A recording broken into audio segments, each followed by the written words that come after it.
Dans la société d'aujourd'hui, tout le monde a une foule d'idées pour rendre le Québec plus beau. Pourtant, on continue à reprocher aux Québécois de ne pas avoir de projet commun comme les générations qui avaient avant nous. Est-ce qu'on a vraiment perdu espoir ou est-ce que chacun travaille individuellement à rendre la société un peu plus à son image? Pour comprendre l'impact de l'union d'une société dans un projet global, nous allons analyser les remodèlements politiques au Québec durant la Révolution tranquille.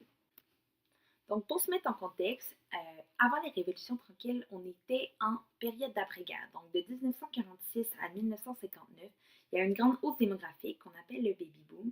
Et en fait, ce qui s'est produit, c'est que les hommes revenaient de la guerre, ils avaient beaucoup d'enfants avec leurs femmes.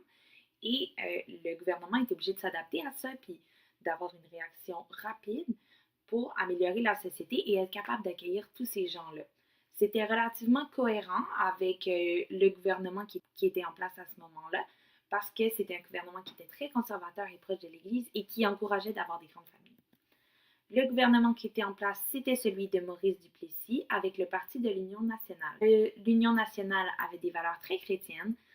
C'était encore l'Église à ce moment-là qui s'occupait de la santé et de l'éducation. Il y avait également des valeurs très capitalistes, donc il prônait peu d'intervention de l'État dans les activités économiques. Sinon, il y avait aussi une grande idée d'autonomie provinciale, de ne pas toujours dépendre de toutes les autres provinces du Canada pour avoir nos propres mesures. Maurice Duplessis prônait vraiment l'indépendance du Québec pour certaines décisions.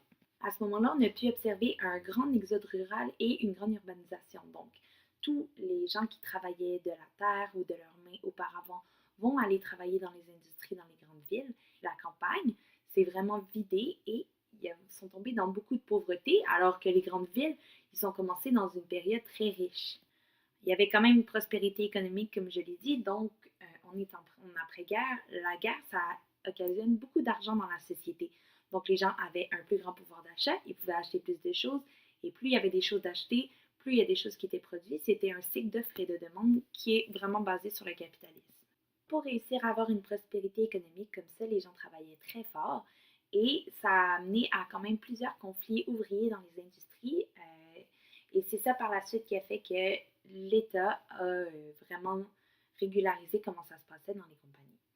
Il y a aussi eu l'apparition de la télévision, donc ça c'était très intéressant parce que ça a permis de connecter les Québécois d'un peu partout entre eux. Le Québec c'est une très grande province, mais ça a permis aussi de connecter les Québécois avec le reste du monde. On a pu voir une renaissance intellectuelle du roman et de la poésie. Donc, si avant, on avait plus tendance à raconter la vie difficile qu'on retrouvait au Québec, maintenant, on se questionne beaucoup et on innove vraiment dans ce qu'on retrouve dans la littérature. D'ailleurs, ça va beaucoup avec l'expansion des universités où, maintenant que c'était plus accessible, il y a eu toute une génération, une vague d'intellectuels modernes qui ont été prêts à révolutionner le Québec à ce moment-là. C'est à ce moment-là qu'ils ont commencé à dire c'est le temps que ça change. Rappelle-toi de ce slogan libéral de Jean Lesage, tu en auras besoin pour la question de réintégration à la fin du vidéo. Donc le 22 juin 1960, il y a le premier ministre Jean Lesage qui est rentré en fonction sous la bannière du Parti libéral du Québec. Son objectif était vraiment de moderniser l'État pour en faire une société qui est à jour avec la technologie d'aujourd'hui. Par exemple, il a fait une carte électorale qui était beaucoup plus représentative de la réalité démographique et urbaine du Québec. Il a également changé l'âge du droit de vote de 21 ans à 18 ans. En fait, c'est que tous les baby boomers qui étaient nés avant la Révolution tranquille, ils sont très activistes, donc on a pu adapter l'âge de droit de vote pour qu'ils aient leur mot à dire dans la société.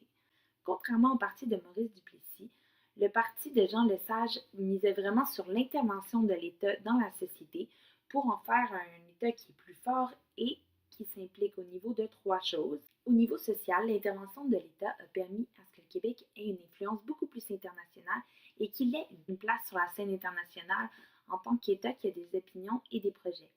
Il y a aussi eu beaucoup de syndicalisation, justement, comme je l'avais dit, il y avait des problèmes dans les industries auparavant, mais la syndicalisation a vraiment permis de normer et de faire valoir les droits des travailleurs.